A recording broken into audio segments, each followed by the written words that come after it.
All right. Dr. Rumki Majumdar joins me on the broadcast. She's an economist at Deloitte, India. She's with me here in the studio. Good to have you, Rumki, with us. We've had 24 hours to be able to dissect the budget, and some of the fine print is now more visible than what it was. The one thing that I take away, this is a show where we are unabashedly focused on our $10 trillion, $30 trillion roadmap. That's why the show is called India Ascends. Does this become a catalyst, the budget 2026 become a catalyst for India's ascent?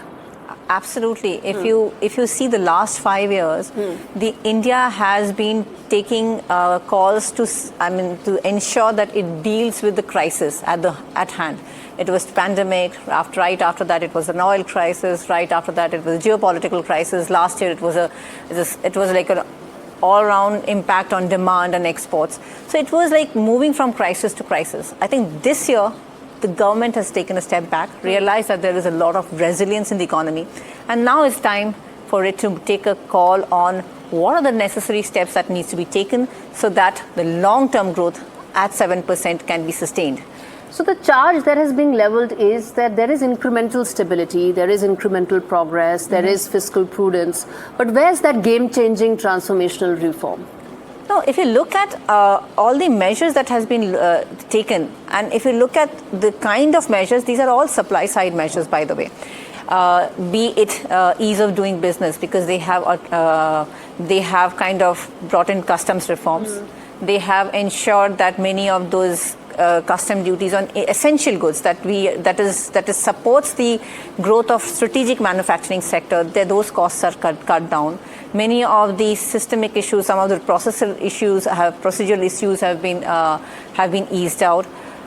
Stress on strategic and frontier manufacturing sector, that is something which is very much needed right now, because we are seeing a lot of headwinds our way, especially in technology, and also the fact that we have one of the highest tariff on our exports. So do those things get... So this was a budget that came in for the first budget after Trump tariffs, the first budget after we signed FTA deals, the first budget also after Operation Sindoor, where we were very clear that military indigenization of our defense is now a national security requirement. Absolutely. Do you think those three buckets were checklisted with this budget?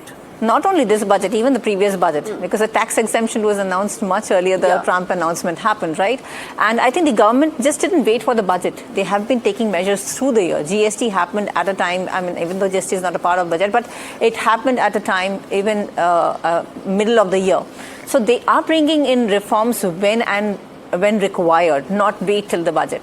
This budget is where they realize we have a domestic resilience. Now is the time to move to a supply. So one thing that the budget, a lot of it actually happened last year. You had the income tax cuts, you had the GST cuts, all of which ensured that people spend more money. And when people spend more money, that actually leads to a larger economic cycle getting, increased further. And India is a consumption-led story. Right. And now let me ask you this one question that many have been asking, that in terms of our fiscal prudence, it is again, many said that we could have probably done more. And, there are some critics who say at this rate, it's going to take us decades to actually meet our goals that we should have met a decade ago. The 3.4%, the 3.5% as far as the FRBM is concerned. We are still at 4.3%. That's the target. Correct. And that's the aspiration. Right. See, if you notice, we were around 9.2% of GDP 5 years back. No, we were in the COVID year. It was a COVID year. That was an exceptional year. Agreed. Yeah. And from there, the minister announced and promised she will bring it below 4.5, and she did it, 4.4. Now she's making it gradual because there are challenges on the revenue side. We have gone for tax exemptions. We have gone for GST. So it's going to impact, especially this year. Revenue growth and GST is likely to be negative this year. So in that case, it's all about buoyancy, how quickly the economy activity can grow. And remember, private sector still hasn't picked up. It still remains modest. So till then, the government has to step up. And if you look at there was one very interesting question. So why hasn't the private sector picked up? You speak to the industry. I was speaking to some CEOs yesterday. They gave a lot of numbers. They said that 90% of whatever capex is happening now is now being led by the private sector. 14 large projects, all of it is being led by private sector, so on and so forth. So when you hear that side of the story, they said, up to private sector is doing heavy lifting. When you see the other side, it says, no, it's the government that has to do the heavy lifting. And that changes the overall finances and the financial math of the country. Correct. What is it that is really the big pain point that hasn't been addressed by the for the corporates? For the corporates, I think the cost of doing business, the ease of doing business through the procedural easings, something for the services and the GCCs. So clearly on the data centers, clearly they are ensuring that global MNCs come here and invest, because one of the reasons why we are seeing a bit of a weariness is that global uncertainties are weighing on minds. That's why you're seeing FIIs and FDI flights, right? So clearly we have Has that been addressed? It was about $18.5–19 billion. Has that been addressed? So the FDI, right? Yes. So clearly, see, many of the measures on strategic sectors, manufacturing sectors, GCCs, all these are measures to tell them, plus the fact that the government said we will not criminalize, we will. I think that's a huge message. That's a huge message. Yes. And if you ask me, it was a very regressive step to begin with. The way the criminalization actually started, that happened about 5 years back. This was in the first term of this government itself when it started. Reversing that is a very positive move, because in the first term it shouldn't have actually happened. That was a very unfair move on honest taxpayers. But in your assessment, that one thing that you think, that one measure, that one announcement that you think really stands out in the budget? And then I'll tell you mine. Okay. Yeah. So, see, coming from a consulting background, so I think the safe harbor measure was good. It kind of gives a lot of clarity on what taxes to be paid, which bracket you fall in, whether you sign it, whether you get into the APA agreement or not. So that gives a lot of clarity. And second will be the data centers. Clearly, there is a lot of opportunity. We are depending on foreign infrastructure to get our demands met. That's not fair. We really need to build our own infrastructure, and that's where I think the measures that have been taken is fantastic. I think for me personally, this time around, there's been a lot of focus on jobs. For a country which adds 12 million people every year to the workforce, jobs plus skilling. And if the government gives an update about the apprenticeship scheme that it launched last year, that actually would also give us a sense of whether we are on the right direction or not. One final word before we wrap this, Rumki, in your assessment, that one particular aspect that you would have ideally wanted this budget to address, but probably didn't get so this year?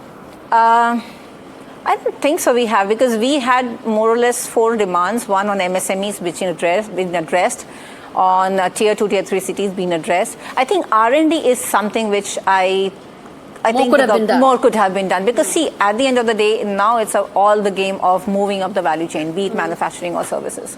So clearly, the only way we can do is spend on R&D, and India has one of the least in R&D spending as a percentage of GDP. So I think that's where education as a percentage has remained stagnant. That's very disappointing. Stagnant, yes. Especially for a country that actually produces a lot of STEM graduates and could do so even more. But then they took a measure for encouraging women in STEM. They said it requires long hours, so let's have a hostel for women. Yeah. So there's small bits, measures being taken. But we have to understand one fact. India has resource constraints. If it has only so much of resources, it only can allocate for certain priorities. This time the priority is on long term, and maybe they have looked at health, they have looked at skilling, you've said jobs, they have looked at strategic sectors.